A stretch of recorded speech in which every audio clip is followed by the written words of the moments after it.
Como marionete de empreiteiras. A fraqueza da democracia brasileira reside num pecado incrustado nas práticas dos seus governantes, que consistem em explorar a coisa pública e colocá-la submissa ao enriquecimento perverso de poucos. O que os gregos, inventores da democracia, imaginavam era a dedicação exclusiva ao bem comum dos governantes, mesmo que custasse perdas pessoais. A satisfação e a honra do mandato, uma espécie de sacerdócio, de missão honrosa para melhorar e defender a sociedade, eram as únicas recompensas. Hoje, o mais comum é o exercício de expoliação e proveito sem limites da coisa pública, com evolução patrimonial pessoal escandalosa. O proveito indecente é tão comum como a luz do dia ou a escuridão da noite. Faz parte da paisagem. Os embates políticos são falsos, abestalhados, pseudo-ideológicos, patológicos. Quando o sujeito chega ao governo, salvo raríssimas exceções, esquece as palavras honestidade e probidade e foge delas como o diabo da cruz. Oportunismo dissimulado por ações demagógicas e maquiavélicas que, como diria Pietro Ubaldi, praticam a antítese do bem. O tumor nacional é o dito patrimonialismo. Deriva da palavra patrimônio e pode ser definido como uma forma de poder em que as esferas pública e privada confundem-se e muitas vezes tornam-se quase indistintas. Uma descrição vulgar apresenta o governante se lambuzando como criança num bolo de chocolate que caiu em suas mãos. Esquece-se do sofrimento, da miséria, das desigualdades de seus governados. Transforma-se em dissimulado, impondo escolhas que dão ganhos injustos e ilegais a quem suga o Estado ou o partilha com ele. Em volta dessas práticas, o ambiente apodrece. Emergem figuras carimbadas pela corrupção dinástica. Mensalão, petrolão, emendas ocultas, nepotismo, cabides de empregos, verbas direcionadas à compra de votos e apoios ou ao enriquecimento milagroso de alguns. Nesse clima orgiástico, tudo se transforma em permitido. Ninguém tem autoridade moral. Precisa chafurdar em práticas criminosas. Quando, depois, se abre a temporada de caça ao voto, é outra orgia de corrompimento de lideranças, com verbas e promessas que não serão cumpridas, como nunca foram cumpridas. O objetivo é pessoal, não honrar a palavra. Para evitar um festival bilionário de bandalheiras em final de mandato, deixando a conta para a posteridade, paga com privações severas, foi gerada a Lei de Responsabilidade Fiscal. Muitos foram contra essa grande conquista nacional, votada em 1997. Colocou-se um freio ao aumento das dívidas públicas, aos trens da alegria, ao saque de erários no apagar das luzes. No caso de Minas Gerais, as práticas de irresponsabilidade, mesmo com a lei proibitiva, fizeram do nosso estado um dos mais endividados do Brasil. Um exemplo de imoralidade. Sobrevive pelas liminares suspensivas de pagamentos concedidas pelo STF, com a colaboração tácita da União. Se a dívida não é honrada, também os repasses constitucionais aos municípios não são respeitados. E a não transparência oculta o árbitro e a expoliação dos municípios. Isto é exatamente o patrimonialismo abjeto, sobrepondo o privado à governança pública. A Advocacia Geral do Estado, que deveria ser guardiã da legalidade dos atos de governo, é atrelada à lógica patrimonialista. Prova. Um decreto-lei, autografado pelo governador como um cartão postal, de que nem deve se lembrar, no início do governo dele, gerou inconstitucionalmente a primeira lei de leniência de nível estadual no Brasil. Um golpe de ousadia que beneficiou apenas a mais condenada empreiteira da Operação Lava Jato. A Assembleia engoliu.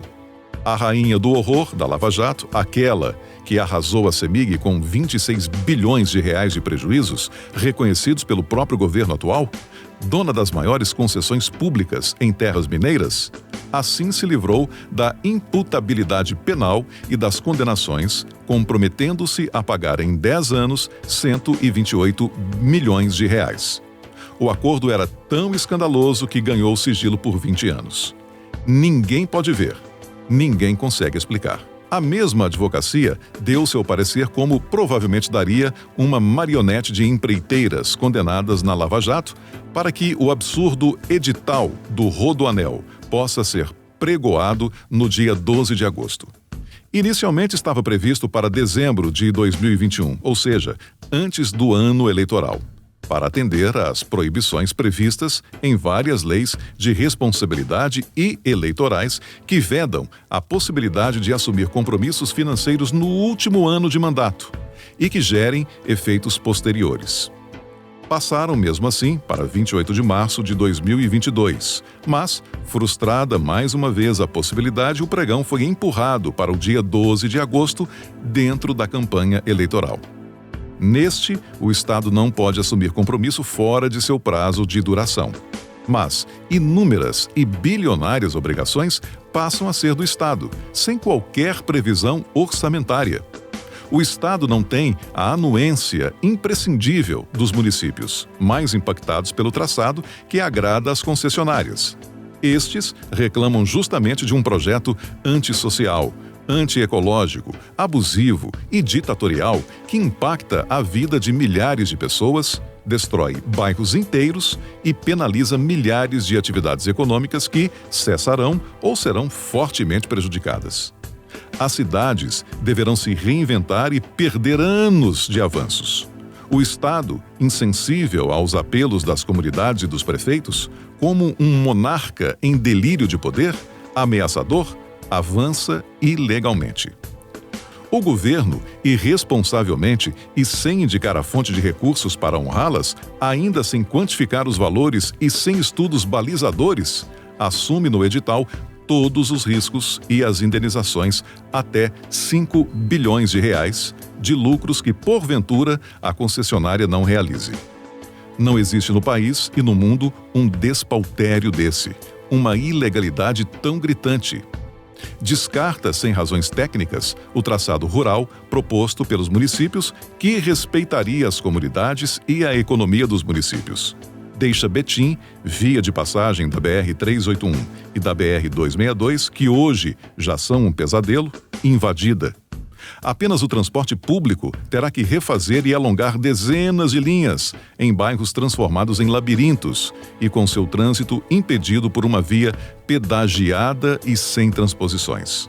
Os danos sociais e econômicos, como os lucros cessantes e a perda de arrecadação pública nas primeiras avaliações Betim, podem ultrapassar 30 bilhões de reais. O Estado, se tem um estudo dessa demolição de Betim, não o apresenta, mas assume todos os riscos e custos de bilhões de transposições, viadutos e trincheiras necessárias, de reconstrução de redes de esgotos, de água, de energia, de cabeamentos, despesas bilionárias não quantificadas que serão cobradas nos anos vindouros. Pois estamos diante de um caso surreal, da vontade perversa, estúpida e patrimonialista, da submissão de vários órgãos do Estado ao interesse de concessionárias de rodovias, desmascaradas pela Lava Jato, que doaram o projeto, a modelagem e as cláusulas, produziram o edital, indicaram e emprestaram os agentes públicos que o Estado escalou. Ainda transferiram 3 bilhões de reais públicos como ajuda. E, pasmem, o Estado se compromete a pagar 5 bilhões de reais de lucros não auferidos. Os impactos sociais serão analisados apenas 24 meses depois do funcionamento da autopista pedagiada. Esse é o termo ditado e aceito pelas mesmas empresas escancaradas na Lava Jato. Um estupro da Lei de Responsabilidade Fiscal e do interesse público. A saber, diz o artigo 359-C do Código Penal, abre aspas, É proibido promover, ordenar ou autorizar a assunção de obrigação no último ano do mandato ou legislatura, cuja despesa não possa ser paga no mesmo exercício financeiro ou, caso reste parcela a ser paga no exercício seguinte, que não tenha contrapartida suficiente de disponibilidade de caixa. Fecha aspas. A pena: reclusão de 1 a 4 anos e perda de direitos políticos, incluindo, neste período, a impugnação de candidatura. Uma festa para os opositores de Romeu Zema.